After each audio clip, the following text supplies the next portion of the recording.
Welcome to Between Two Chairs, Demystifying Commercial Real Estate, the podcast that brings you the latest insights and trends on the South Florida commercial real estate market, with your hosts, Fernando Arencibia Jr. and Jennifer Woolman. In each episode, we dive into the world of commercial real estate and break down complex concepts to make them accessible for everyone.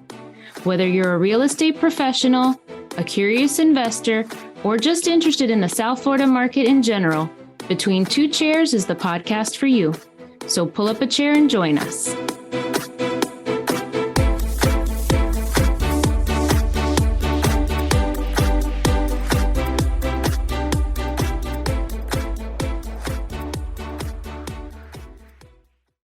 Welcome, everybody, to another episode of Between Two Chairs. My name is Fernando Arencibia Jr., and with me, as always, is the very pink, very red, very orange, very colorful Jennifer Woolman. And that's usually describing the color of my skin, depending on the temperature in Miami.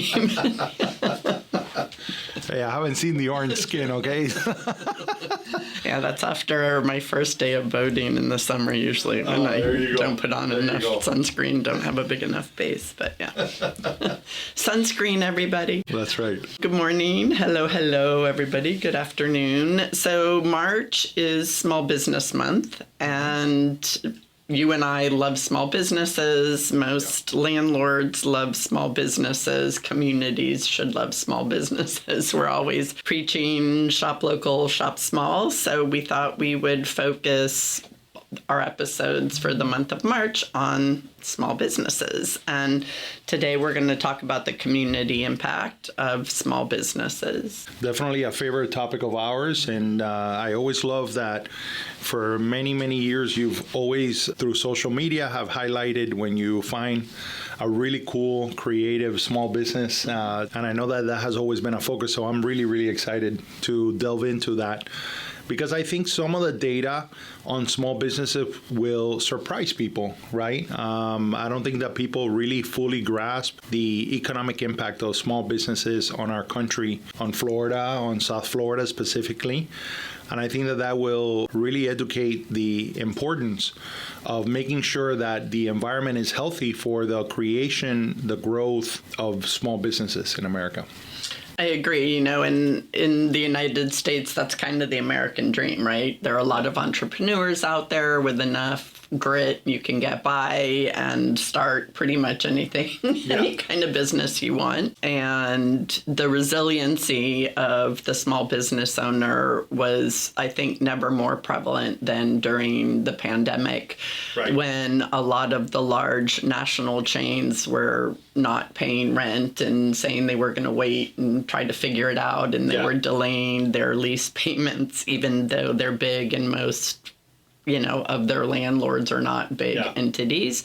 But the mom and pop stores and the small businesses, man, it was their livelihood, and they did whatever it took to survive. And most of the ones that did not survive were a little bit wobbly before going into the pandemic. But I think the ones that did and that found ways to make it work and to continue operating and doing their business are really thriving, because now, you know, I mean, imagine that satisfaction that you get knowing that you survived a pandemic, you know, like a global one-of-a-kind event that basically shut down the world for, you know, the better part of 2 years, depending on where you were. So I thought it would be fun to take a look at it and highlight them in general kind of today, and then we'll be focusing on different aspects of them over the month. But according to the Office of Advocacy, which is an independent office within the Small Business Administration, and they're an advocacy group that,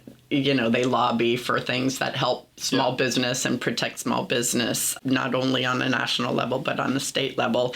So they define a small business as an independent business having fewer than 500 employees, which doesn't really sound that small.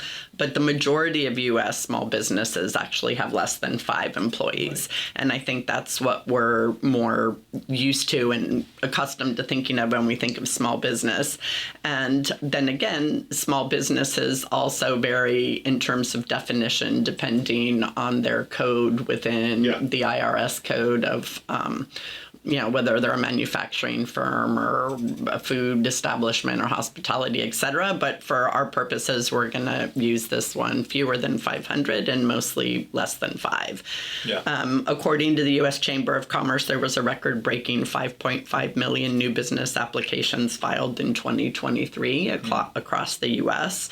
Now, not all of those actually become businesses. Some of them just file and they never get off the ground, but the majority of them do. And what I thought was super interesting that in 2023, although there was a 3% decline in the number of new business applications in the state of Florida, it was a decline. We were still number 3. So it was a decline from where we had applied, a year in 2022, but we were still number 3 in the nation for new business applications.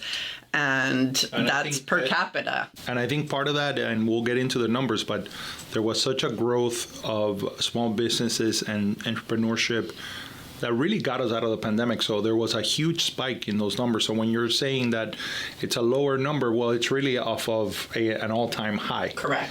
Right? And what happens with small businesses and why they should be highlighted, right, is that, they rarely make headline when it comes to their economic impact, right? But if you look at American small businesses, they create 2/3 of all American jobs, and they generate half of the country's economic output. So, the impact is enormous.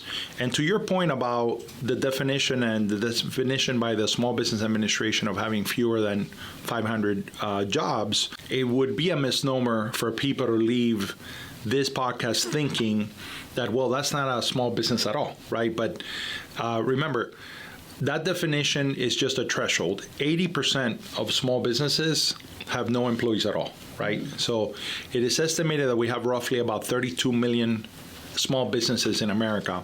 Only about 6 million of them have paid employees.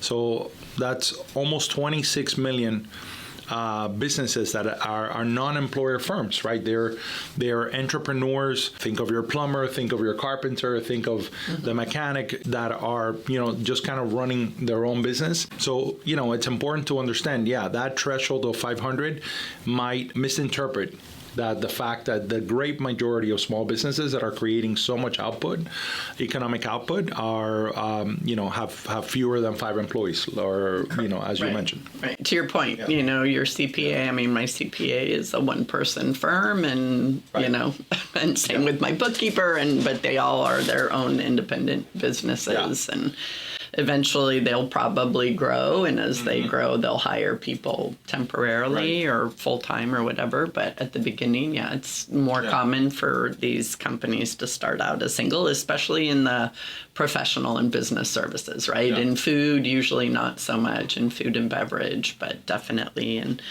professional services. So, Florida's a great place to start a new business. It doesn't have a state income tax. We're the 4th largest economy in the nation. We're the 3rd most populous state in the country. So for all those reasons, the population growth, the diversity of cultures and everything else make it for an ideal place to start a business. Right. And in 2023, Miami-Dade County alone had almost 130,000 business applications, which was the most in Florida. And I love this. The Chamber of Commerce considers these congressional districts to be in Miami-Dade County. Can get congressional districts 23, 24, 25, 26, and 27 had the most applications for all of Florida. But Congressional District 23 is Boca, Pompano, Fort Lauderdale. 24 is Aventura and the Beaches. 25 goes from Hollywood to West End. And 26 is Hialeah, all the way across the Everglades to the West Coast. But they still consider, the Chamber of Commerce says, well, that's really kind of the broader Miami-Dade County area. So that's something that we notice wherever we travel, or when people come into town and they say, Miami, we have to say, well, how far north would you go? Because what they really mean is basically from Palm Beach down when they refer to Miami. So when you're working with these businesses, it's really important to ask, they're, in addition to other questions that we'll get into, kind of what area are they looking at? And if they are from outside of the Tri-County area, definitely ask what they consider Miami-Dade County, because you might be overly limiting your search area. It's interesting because in everything that you study, there's always like these placemakers or like these rules of thumb that people always gravitate to. And one of them is that the health of a democracy and the health of an economy is based on the health of the middle class, right? And I would venture to say that the health of an economy, a local economy, is based on the health of the small businesses. And if you look at broad strokes perspective, they create, more job opportunities. They get money circulating in the local economy, and we have some stats that we want to share with you on that. They keep taxes close to home. They build community identity. They involve the community. And something that a lot of people don't understand is, small businesses are a lot more nimble, and it allows them to innovate and diversify the local marketplace. And they're even better for the environment. So there's just so many things that are positive about it. And chances are that if you are employed in America, you're employed by a small business. They did a study over the last 25 years that small businesses created a net of 12.9 million new jobs. That's 66% of all jobs created in America over a 25-year period. In that same time span, what we consider large businesses added just 6.7 million net jobs. That's almost double, the amount of jobs that are created by large businesses. Again, it speaks to the impact of how the interactivity of, where your job is, who created that opportunity. And it's really as a result of the entrepreneurial environment that has been created in America. And I think that the entrepreneurial spirit is very, very heavy and very healthy in South Florida. I agree. And so even though, the economy's been, I can't think of a better word, it's been wonky, right? Since we're coming out of the pandemic, because it was an unprecedented kind of black swan event, nobody really knows. The economy hasn't been working in a traditional way, right? Look at how rapidly the Fed has increased interest rates, yet we haven't seen that big of a dip in terms of the inflationary numbers. Yes, they've come down since the height, but they're coming down very, very slowly. The recession, whether soft or not, that everybody thought was coming, if it's coming, it's significantly delayed from what people were thinking. And it just has shown the resiliency of the U.S. economy in spite of the tax hikes, which obviously have an effect on everybody and on people's spending power, which usually affects the small business first. But I thought it was interesting. The U.S. Chamber's Vice President of Small Business Policy, Tom Sullivan, he does a weekly update on small business data all the time. And he was summarizing what the current economic climate shows for small business. And the narrative so far is a little bit like Florida's weather in the summer, sunny with clouds on the horizon.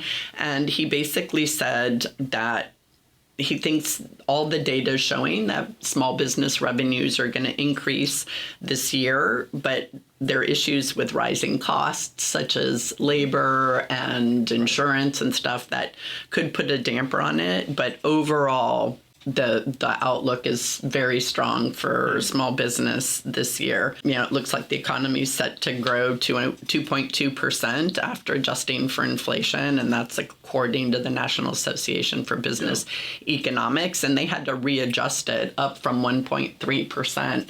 That was their original prediction for this year. So far, everything's looking pretty good for small businesses. So if we had so many applications last year, my guess is we'll see some more this year and some expansion. So I think if you're in the real estate industry, whether as an owner or a landlord, tenant rep or sales or whatever, that you're going to see small businesses expanding and opening and the demand for space, which in an area like South Florida where we're already so tight on so many different spaces is going to be interesting. But you mentioned this growth out of the pandemic, and economic experts agree that it was the small businesses that really helped us get out of the pandemic. And one of the metrics that they use is, again, going back to job creation. So if you look at a chart, we've all seen the chart of jobs in America.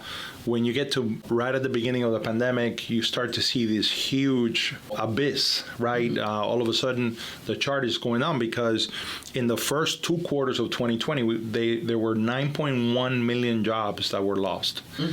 But in the following 4 quarters, small businesses created 5.5 million new jobs. So, there was a 60% recovery that was generated out of small businesses. It seems to me that there's a level of resiliency with small businesses. And maybe it is because of their ability to pivot that allows them to be able to, function under very difficult environments. And I think you mentioned something that I think is very important, which is that when you put your heart and soul and all of your savings and all of your resources into your business, you're going to do anything that you need to do to make sure that the business works and that, and that it is a success. Well, plus you don't have all of the tedious requirements that large businesses have, right? You don't have a board of directors. You don't have a 20-step policy that you have to go through to approve anything. It's pretty much up to you and what's in the best interest of your company and your employees when you're a small business. So that takes out a lot of the lag time that it would take a larger company to make the same decisions or to get those decisions approved once the decision's actually been made. So according to CIO Look magazine, the business sectors that are most in demand for small business in Florida are real estate, no surprise, hospitality, no surprise, tourism, no surprise, IT support, senior care, no surprise, and transport. And I thought that was interesting because in real estate, there's so many different things, right? You can be a real estate small business owner where you own, a small self-storage or a small shopping mall or multifamily or whatever. You can be a real estate broker, you can be a real estate agent, you can be a photographer, an appraiser, blah, blah, it goes down the list. So the demand's still there just in terms of the growing number of businesses coming in.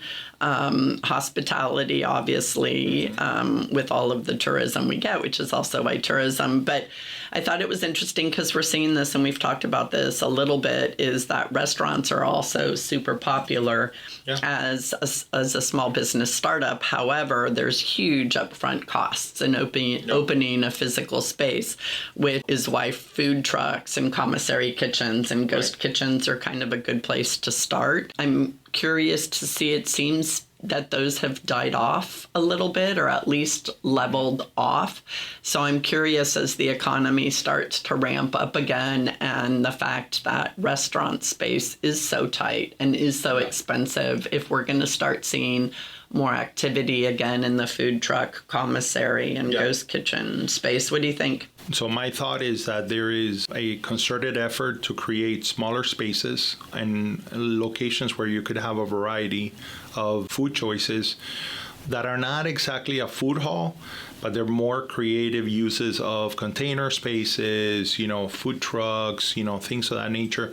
But I think that unlike in the past, some of these spaces are going to be, it's not going to be a food truck where you're moving from place to place, but you're going to have a fixed location, but it's going to be a smaller footprint. I think that the original thought of the commercial kitchens was to create a dark kitchen, is this idea that, especially during the pandemic, right, there was this sense that there was going to be a huge increase in the number of, delivery orders and things of the like.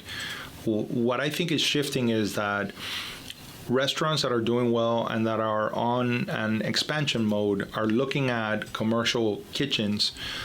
They want to get something at a larger scale, like a 10,000 square foot warehouse, where they're going to generate a lot of the output that their kitchens would normally work on in that location, right? And then they're going to have smaller footprints retail-wise, and a lot of the work is going to get done in the commercial kitchen, and it's going to be delivered early in the morning to their locations. And so, what I'm seeing is a more structured way of growth that is generated by having a commissary kitchen or a commercial kitchen, at work. I would kind of like to flip that based on what we saw yesterday. So yesterday, we went for lunch in downtown Dadeland. Right. And the streets were jammed, like parking nightmare. Right. Not because of people trying to park and get out at the restaurants and eat, but because of all of the delivery drivers. So sometimes the success of something breeds opportunity for something else because it creates a problem. So I see that bottleneck as actually driving away traffic. Like if it's so hard for me to park at any of these restaurants to sit and eat, then I'm not going to go. I might as well just Uber Eat. Well, if your clientele is Uber Eating, you don't need that beautiful downtown Dadeland walkable outdoor space. You can do it from a commissary kitchen. So why wouldn't you flip? And if you see that you have a ton of kind of do your numbers and see what your sales are, to your point, get a smaller footprint, but have anything that's deliverable or pick up or Uber Eat wise be from a commissary kitchen. Now, I know that's kind of tough because a lot of those are a lot farther away, but there's got to be some way that you're not using your high rent, very expensive retail space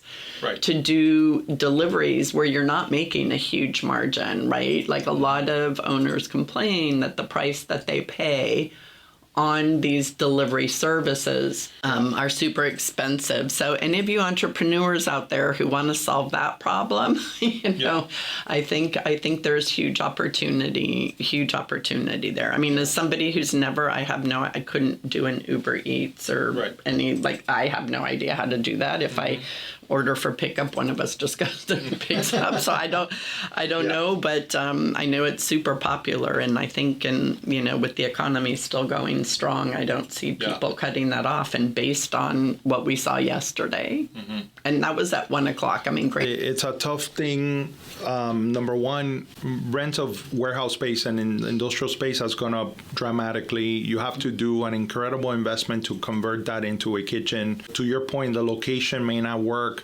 everywhere that you're at, so you have to use your, the retail space for some of those deliveries. The margins are very tough on that. If you're ordering from any one of those apps, you're going to pay more for the food, and you have to, because it's the only way for the margins to make sense for the for the restaurant. The other thing that happens is that we're kind of in a period of influx, and we've seen that people want to be out there. They want to eat out. They want the experiential part of it. So I think that the way that they're looking at it, well, if I'm able to reduce the footprint, still give the experience. And what I mean by the reduce the footprint is not necessarily in reducing the number of tables, but it's reducing the work in the kitchen. I can go with a smaller kitchen when I have a commissary that is going to do a lot of the output that I don't have to necessarily prepare in the back, right? In the list that you mentioned, there are two things that surprise me that are not on that list, or that are maybe not as high on that list. One of them is healthcare, right? Even though there is elder care on the list, I think that there are a lot of opportunities in healthcare. There's still a huge amount of demand for nursing and nursing services. The other one that surprises me is education, especially here in South Florida. We are getting to a point in which a lot of people that are looking to put their kids in private elementary school are having a very difficult time finding occupancy and availability for their kids.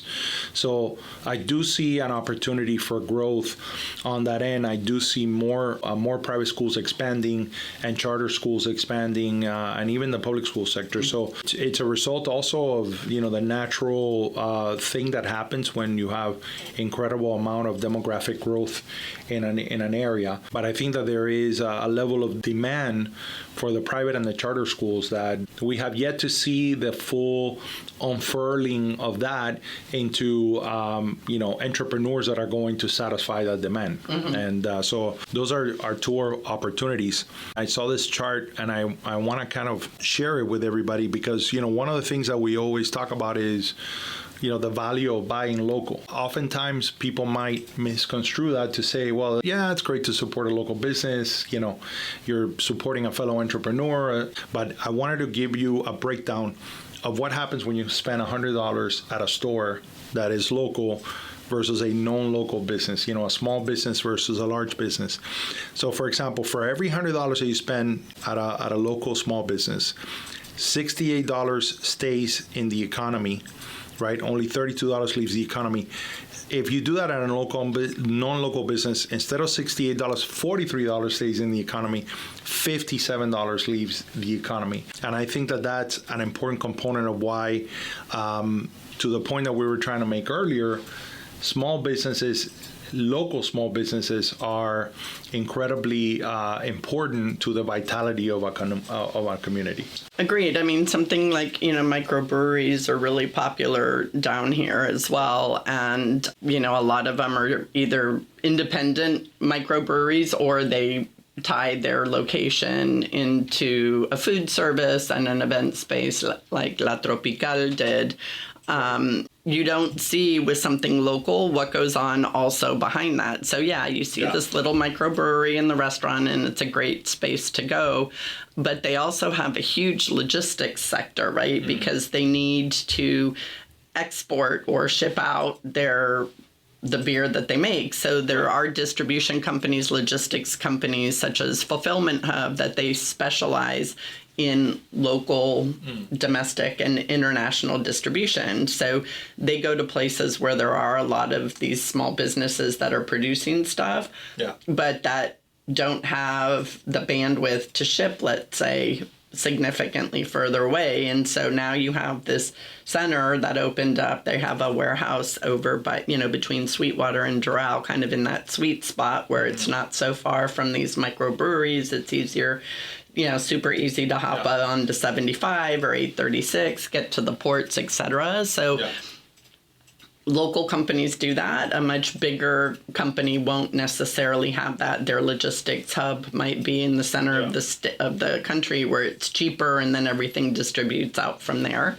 So having a local company that actually manufactures something, produces something, actually extends even bigger into the economy, right? It has even a bigger impact. There's a social component to small businesses that, the more you read, the more you understand that there is a balance that is tipped towards small businesses to create opportunities for women, minorities, and immigrants. And, of course, we live in a city that has a lot of immigrant entrepreneurs, a lot of small businesses that began by women, minorities, and immigrants. And I've had conversations with people about, well, how much of an impact do those businesses have? Well, look, for the U.S. collectively, if you look at minority-owned companies all throughout the U.S., that's nearly $700 billion in annual sales. That's a huge, huge impact.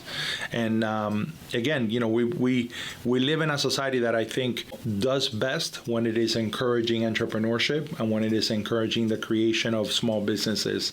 Not only does the economy do well, but the community in which those businesses grow also do very, very well. I know that we don't have time to get into this, but I'm really curious in the future to hear about what's happening in Cleveland, especially because of, the work that we're seeing Beth Azor do with their, with her shopping center over there. And the growth of small businesses there seems to be very with Tower impactful. City, the Tower City, Mall. that's right. Yeah.